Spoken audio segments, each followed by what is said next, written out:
Dentro del ciclo viral organizado por ADIUC, en esta ocasión tenemos una entrega de una entrevista que le vamos a realizar a Mariano Nascone, una persona de amplia experiencia en gestión de las políticas de integración regional, y porque hoy queremos justamente tematizar las políticas de integración regional en el contexto de pandemia. Mariano Nascone ha sido director de Asuntos Sociales de la Secretaría General de la UNASUR en el 2015-2018 en Ecuador. También ha sido jefe del Departamento de Políticas Regionales del Instituto Social del Mercosur de Paraguay en el año 2011-2015. Mariano Nascone es licenciado en Trabajo Social por la UBA, docente de grado y de posgrado, autor de numerosas publicaciones, sobre todo de lo que tiene que ver con la integración regional. Y actualmente es parte del gobierno nacional, ocupando un cargo de director nacional de cooperación internacional en el Ministerio de Ambiente y Desarrollo Sostenible.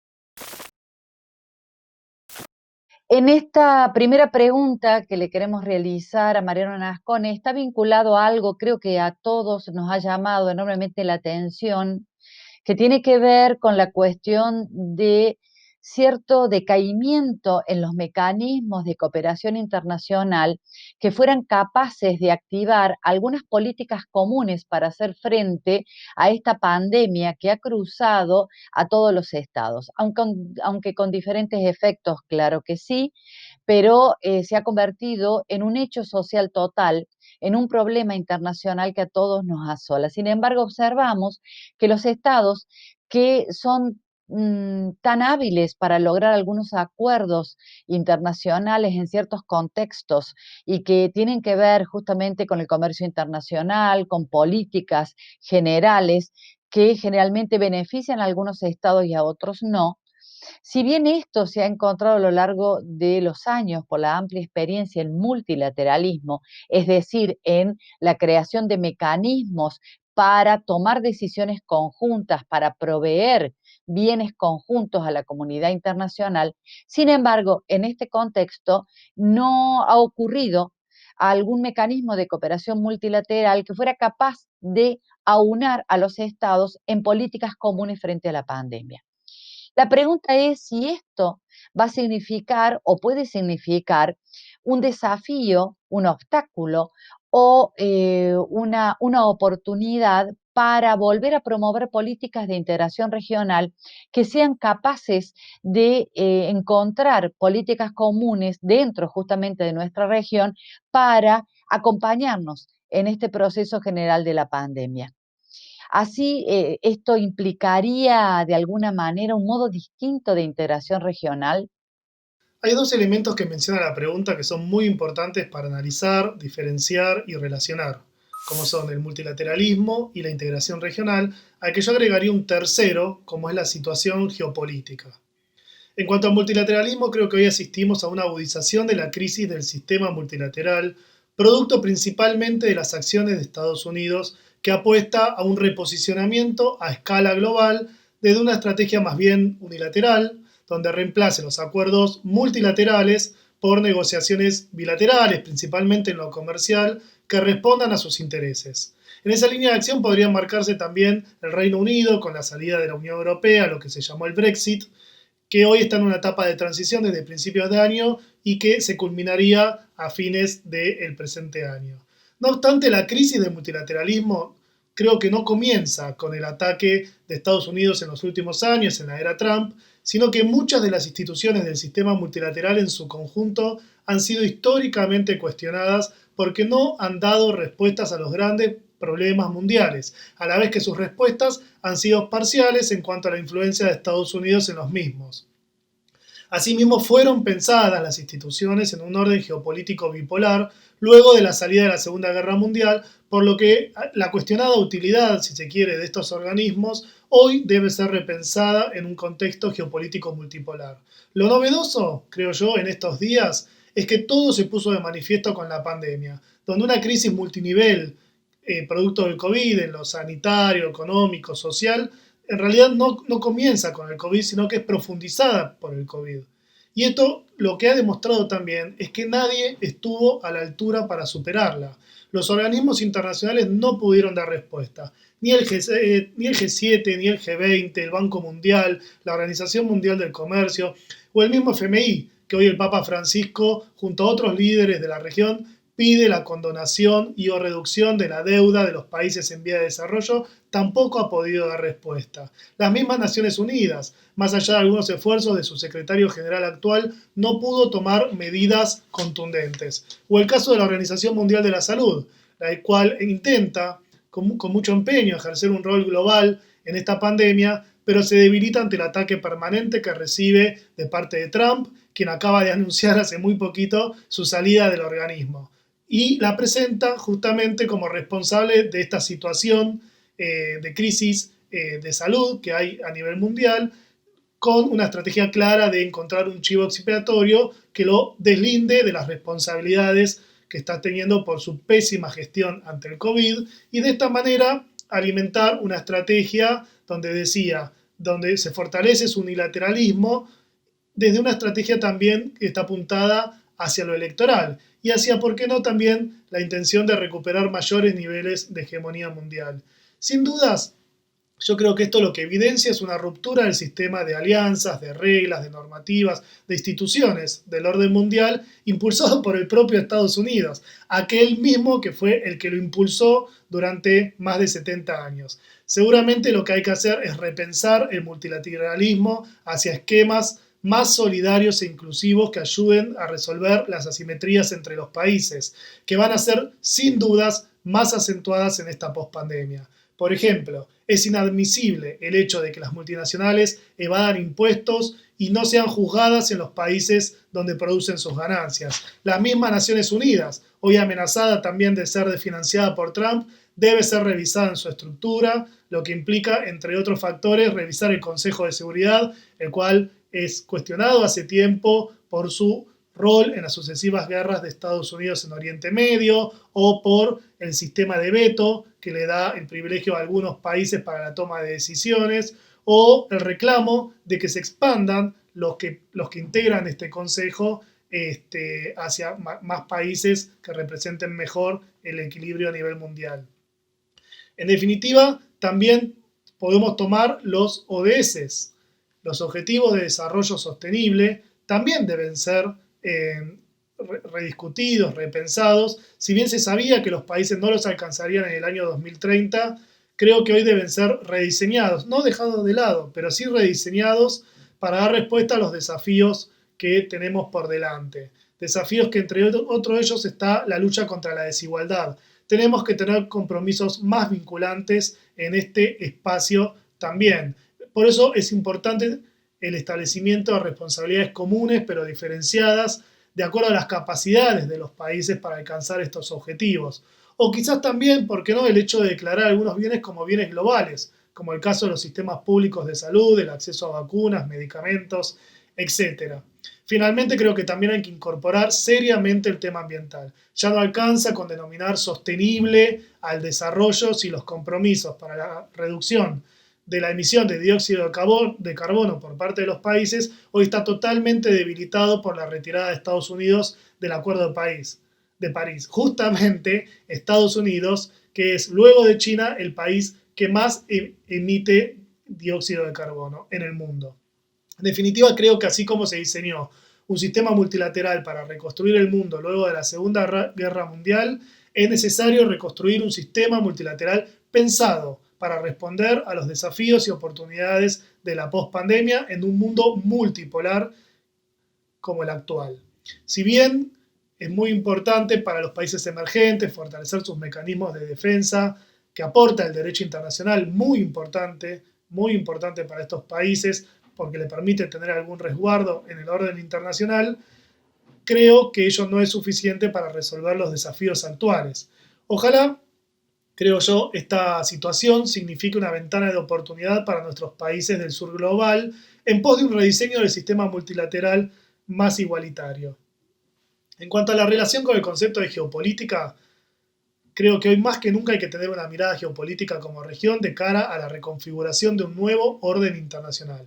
Tenemos que analizar qué significa la emergencia de China como hegemón mundial, hoy segunda economía del mundo, y las implicancias de su guerra comercial con Estados Unidos. Tenemos que tener una postura como región ante esta situación en defensa de nuestra autonomía, de nuestros intereses, que no puede ser justamente la política del alineamiento ni con China, ni con Estados Unidos, ni con ninguna de las otras potencias. Hablando de las otras potencias, tenemos que tener una postura claramente ante el resurgimiento de la Unión Europea, ahora con la presidencia de Alemania en manos de Angela Merkel, o de Rusia con su creciente poderío militar, de India, etc.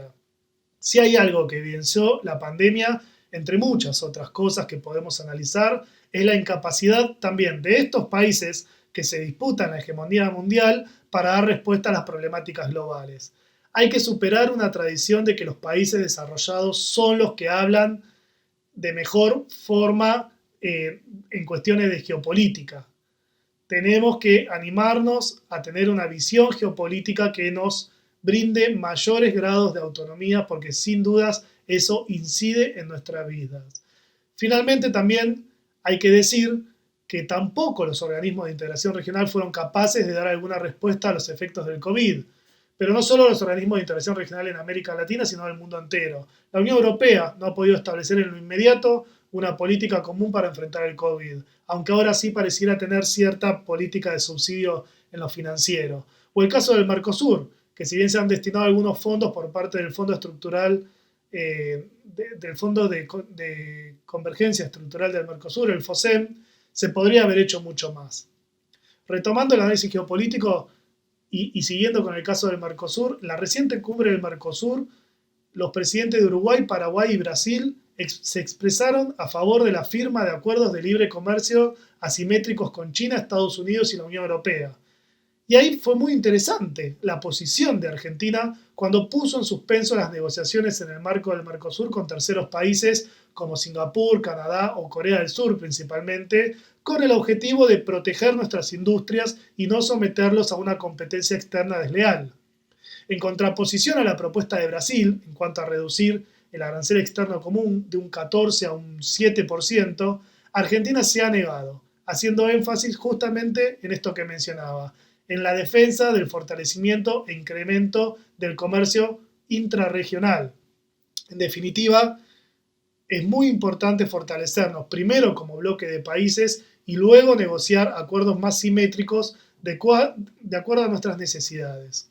Esto conduce a recuperar nuestro objetivo de obtener mayores grados de autonomía, como decía anteriormente.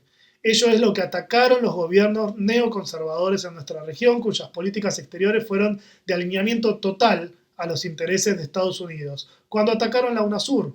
Atacaron un sistema de integración pensado desde la posibilidad de que nuestra región gane autonomía en sus políticas de salud, de defensa, de infraestructura, entre muchas otras. Hay que advertir muy bien el interés de Estados Unidos en nuestra región, que ante el hecho de que China sea nuestro principal socio comercial, pretende recuperar su injerencia.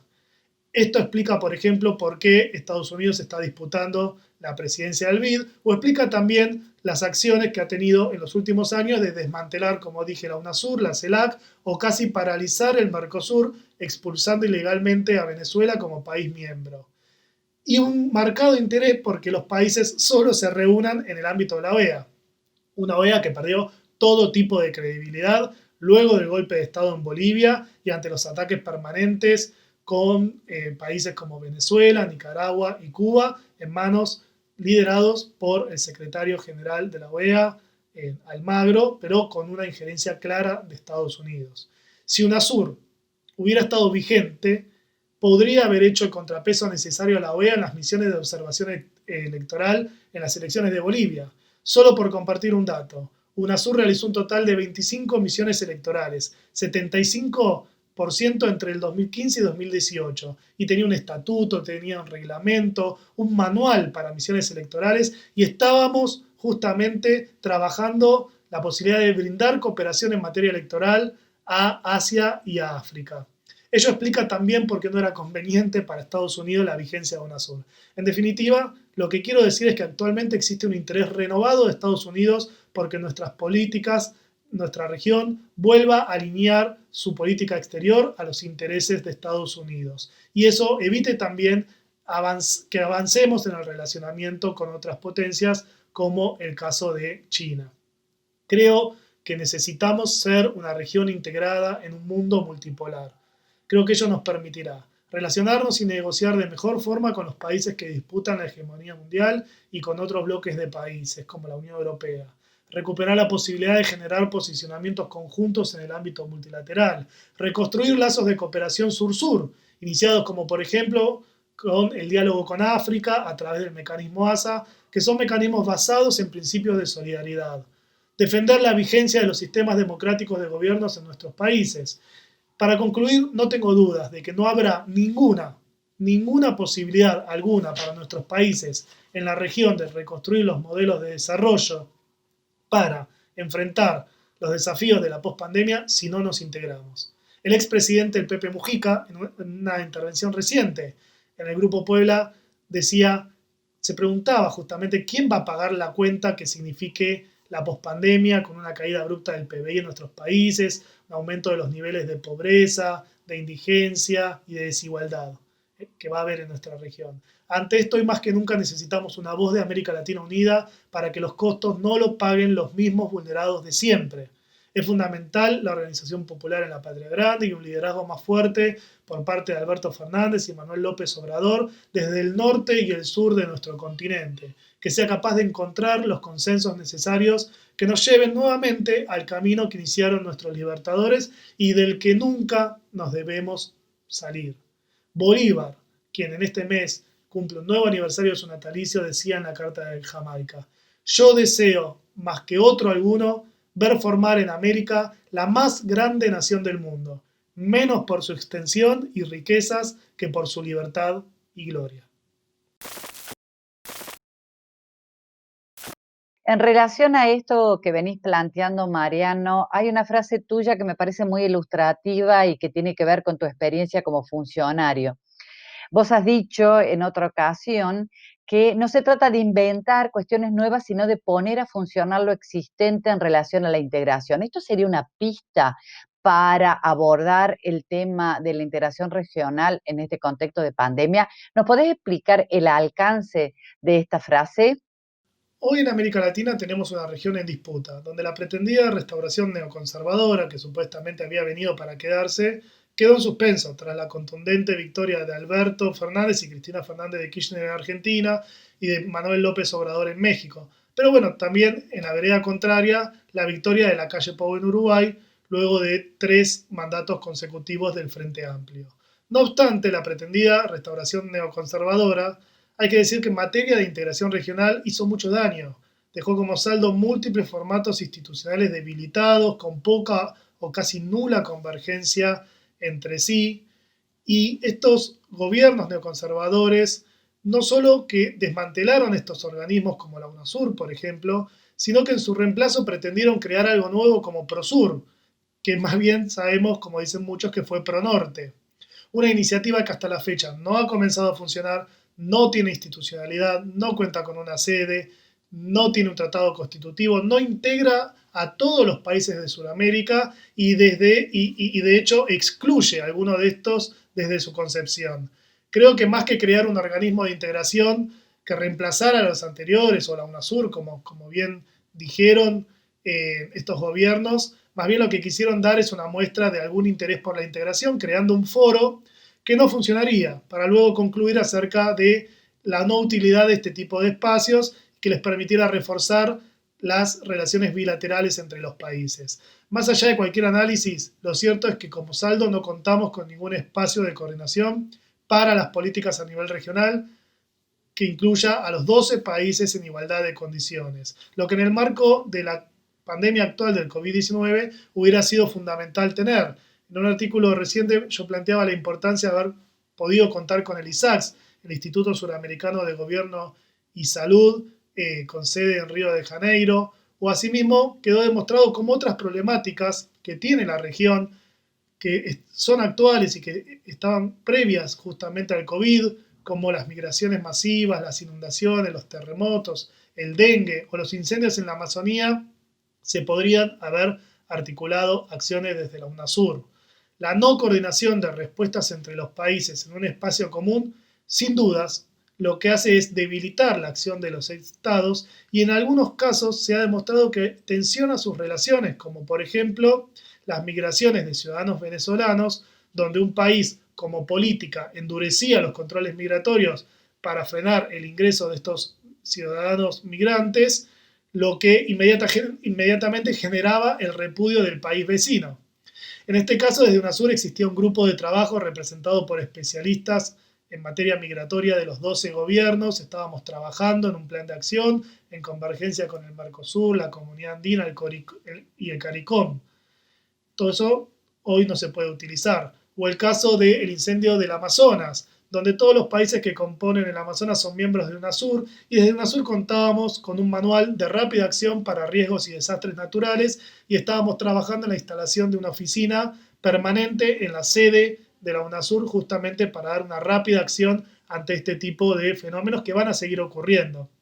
Es por ello que quizás sea necesario repensar las formas de integración, pero sin perder lo construido. No podemos perder lo construido. UNASUR llevó 8 años para ponerla en funcionamiento cuando inició la idea en el año 2000 con la reunión en Brasilia convocada por Fernando Henrique Cardoso, hasta el año 2008 que recién se firma el Tratado Constitutivo, el mismo que entra en vigencia en el 2011, y 4 años más para que tenga una sede permanente con un secretario general instalado en ella y un equipo mínimo de funcionarios que nos sumamos.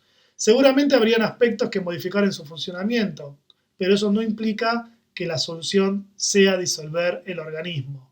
Las instituciones son perfectibles y un organismo de tan solo 10 años de vida, que en los tiempos de integración regional sabemos que son muy pocos, más bien debe ser reformulado con vistas a potenciar lo acumulado y fortalecer su institucionalidad que le permita hacer una política de estados y permanecer en el tiempo. Como decía, el hecho de no contar con estas instancias de coordinación de políticas a nivel regional nos quita capacidad para negociar conjuntamente. Un ejemplo, por ejemplo, hace muy poco participé en una reunión del G20, donde uno veía en la mesa de países, veía los países de Europa sentados, pero también veía a la Unión Europea, sentada como Unión Europea. Y del lado de América Latina estábamos México, Brasil y Argentina, pero no había un espacio que también representara a todos los países de la región, como podría haber sido la CELAC o el UNASUR. Esas son las cosas que tenemos que pensar, esas son las cosas que tenemos que rediscutir, porque justamente es muy importante rediscutir estos temas en los espacios multilaterales, por ejemplo, con la Unión Europea, que está avanzando en un New Green Deal, que significaría una gran amenaza para la exportación de algunos de nuestros commodities de nuestros países. En UNASUR, por ejemplo, éramos observadores permanentes de las Naciones Unidas y presentamos posiciones, por ejemplo, en UNGA 2016 para la visión regional del problema mundial de las drogas. También presentamos posiciones en la Organización Panamericana de la Salud y luego en la Organización Mundial de la Salud para acceso a precios justos de medicamentos, entre otros temas. Y lo importante es que no importaba el tamaño de los países, no importaba el mayor o menor peso en la geopolítica mundial, negociábamos como bloque en el espacio multilateral y eso permitía justamente que todos los países se vean fortalecidos en estas negociaciones. Un ejemplo más que creo que es muy gráfico y que representa la importancia de recuperar estos posicionamientos conjuntos es la compra conjunta de medicamentos que teníamos en UNASUR. En el año 2016 organizamos la Semana de la Salud en la sede misma de la UNASUR, algo que fue inédito. Participaron cientos de personas, entre investigadores, representantes de los ministerios de salud, organizaciones sociales, etc. Y discutimos de muchísimos temas. El tema de desnutrición, de malnutrición, la política de etiquetado de alimentos, una política que nuestros países como el Ecuador son vanguardia justamente en este tipo de políticas.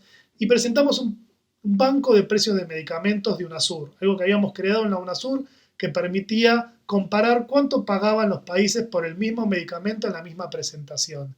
Y ahí presentamos un estudio que decía que de 34 medicamentos que analizamos que todos los países, los 12 países compraron, si se pagaba el precio que alguno de los países menos pagó, digamos el precio más bajo que alguno de los países pagó, se hubiera ahorrado 950 millones de dólares en un año. O sea, casi 1.000 millones de dólares en un año solo en 34 medicamentos. Piensen que los cuadros básicos de medicamentos en los países rondan entre los 400 y 700 medicamentos. Y estábamos a la vez investigando las capacidades de producción de medicamentos de nuestros países de la región, ya no solo para bajar el precio de compra, sino para dejar de comprar y producirlos en nuestros países. Esto demuestra justamente, yo decía, la esencia de UNASUR como un organismo de integración que es necesario recuperar, como decía anteriormente, por el tema de los posicionamientos conjuntos. En estos posicionamientos, por ejemplo, en la OMS, llevábamos también el reclamo de las farmacéuticas de que no transparentan los costos de producción, te incorporan los costos del marketing o los problemas de las patentes, de propiedad intelectual. También se quedaba claramente reflejado en estas acciones el espíritu autonomista de la UNASUR. Ningún país tenía por qué seguir endeudando sus finanzas públicas con precios irrisorios ante las empresas transnacionales y laboratorios. Y tampoco se veía obligado a ampliar innecesariamente su cuadro básico de medicamentos, aceptando la introducción de nuevos medicamentos por parte de las farmacéuticas. Asimismo, la reducción de asimetrías entre los países, algo fundamental de los esquemas de integración. Cualquier país negociaba con la misma capacidad, con el mismo peso, porque negociábamos en conjunto. Por eso digo, para finalizar, que no es cuestión de crear nuevos organismos de integración como el PROSUR, sino de poner a funcionar lo existente. Toda esta estructura en materia de salud ya estaba creada. Qué bueno sería recuperarla para coordinar políticas regionales de salud en este marco de pandemia, justamente cuando, por ejemplo, se descubra la vacuna del COVID y necesitemos una herramienta de negociación conjunta como bloque para que esta vacuna sea accesible para las y los latinoamericanos. En relación a lo anterior y lo que venís relatando, si nosotros pudiésemos pensar en este momento, en una nueva fase de integración regional, utilizando los mecanismos ya existentes, ¿podría ser que se tejieran superando el anterior modelo neoliberal de integración regional que durante tantos años solamente estableció algunas maneras de integrarse competitivamente y no pensar formas superadoras como tuvimos en otros momentos políticos? ¿Y esto de qué dependería? ¿De transformaciones al interior de los estados nacionales o de un impulso agregativo a nivel regional? Sin duda necesitamos estados más fuertes al servicio de las grandes mayorías.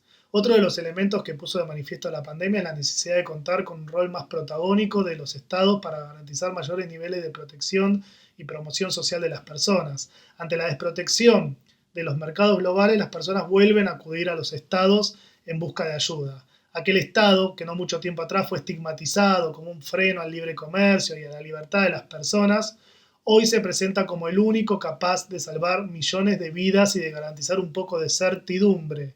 En palabras de la expresidenta Cristina Fernández de Kirchner, el único capaz de ordenar la vida de las personas. Incluso el presidente de Francia, Emmanuel Macron, quien no se caracteriza por tener una postura progresista, se ha pronunciado al respecto diciendo algo así como que la pandemia reveló que la salud gratuita y que el estado de bienestar son bienes preciosos y que no deben estar dentro de las leyes del mercado. Este tipo de debates, que antes eran patrimonio de algunos sectores progresistas, hoy están tomando mayor protagonismo y son fundamentales que se conviertan en políticas para fortalecer las capacidades de nuestros estados. Para eso necesitamos contar con un sistema de bienestar que incluya, pero que no se agote en una renta básica universal. La renta básica debe ser un componente dentro de un sistema de bienestar universal e integral. No obstante, si no fortalecemos las capacidades de recaudación impositiva mediante sistemas tributarios progresivos que incluyan impuestos a las grandes fortunas, a la propiedad, a las grandes herencias, al capital financiero, va a ser muy difícil. En definitiva, lo que necesitamos es potenciar el rol de los estados para garantizar el acceso a la salud, mayor intervención en el sistema económico y en el sistema financiero por parte de los estados, en beneficio de las mayorías y combatiendo la desigualdad que tanto nos duele en el mundo y particularmente en América Latina. Ahora bien, menciono la importancia de fortalecer la capacidad, las capacidades de los estados porque no tengo dudas de que la integración regional es otro elemento con los que contamos para potenciar el rol de los estados en beneficio de las mayorías. ¿Por qué digo de las mayorías? Porque hay casos como el de Trump en Estados Unidos que también se habla de fortalecer el rol de los estados, pero estados que vayan a ser estados más autoritarios y en beneficio de las élites dominantes. Es por ello que yo no estaría tan preocupado por construir un sistema de integración que no sucumba al neoliberalismo, sino en crear un sistema de integración que ayude a los estados a mejorar las capacidades de respuestas a las demandas históricas en salud, educación, en trabajo, etcétera, de nuestros pueblos y que permita cerrar las brechas que tenemos como región entre países y al interior de los mismos, que nos permita a la vez fortalecer nuestras democracias. Para ello, como decía, tenemos que incorporar a la integración regional como políticas de Estado en las agendas de nuestros países para la post-pandemia.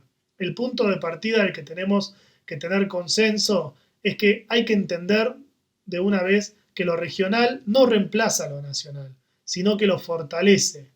Pero integrarnos significa ceder en pos de un resultado mayor, ceder autonomía en pos del beneficio de la patria grande, que también será el beneficio de cada uno de nuestros países. Asimismo, creo que se necesita mayor y mejor institucionalidad. Uno de los argumentos de algunos gobiernos neoconservadores en la región para el retiro de la UNASUR era que había un exceso de burocracia, de gastos en sede, de funcionarios. Justamente es todo lo contrario. Si UNASUR hubiera contado con una institucionalidad más fuerte, seguramente hubiera sido útil para superar los desacuerdos que tuvieron algunos países, por ejemplo, ante la elección de un secretario general y seguir funcionando hasta que dicho acuerdo se concrete. Como decía anteriormente, fue en el momento donde comenzaba a consolidarse una pequeña estructura institucional con sede, funcionarios, etcétera, cuando el organismo fue desmantelado. Y ello no es casualidad. O podemos analizar el caso del Mercosur, donde en un libro reciente que acaba de publicarse sobre los 25 años, en uno de los capítulos, yo escribo uno de los capítulos y analizo las nuevas agendas sociales y políticas impulsadas por Néstor Kirchner y Lula en el año 2003, donde se insertan en un sistema que había sido creado, en el caso del Mercosur, en el año 91, bajo un esquema económico-comercial. En este sentido, las nuevas agendas irrumpieron en una estructura, pero que no había sido diseñada para albergarlas, lo que necesitó de una reforma institucional más estructural, que no se dio, para que tengan mayor posibilidad de concretar los objetivos planteados. Es por ello que UNASUR despertaba una esperanza, dado que en sus objetivos originarios estaban colocados las agendas social, educativa, de defensa, infraestructura y desde un enfoque autonómico. Los temas sociales significaban, si uno mira el tratado constitutivo de la UNASUR, el 66% de los objetivos originales. Y de los 23 proyectos financiados por fondos propios de la UNASUR durante el periodo 2015-2018, 16 fueron proyectos sociales. Seguramente hubiera sido necesario hacer algunos cambios, como decía anteriormente, como por ejemplo revisar el tema de la regla de consenso o la reformulación misma del tratado constitutivo o el tema de converger mejor con otros organismos de integración, pero sin dudas la disolución del organismo no era la solución. No obstante, hay un elemento que es necesario repensar para fortalecer los organismos de integración, que es justamente fortalecer una relación jurídica más vinculante con los países que lo integran, para lo que quizás sea necesario hasta inclusive hacer algunas modificaciones en las constituciones nacionales de los países. Finalmente, creo que todos estos elementos son importantes mientras no olvidemos que la integración regional es un medio para garantizar el desarrollo de los estados y no un fin en sí misma. Dicho de otra manera, la integración regional sobrevivirá mientras tanto ayude a los estados a resolver los problemas que estos enfrentan.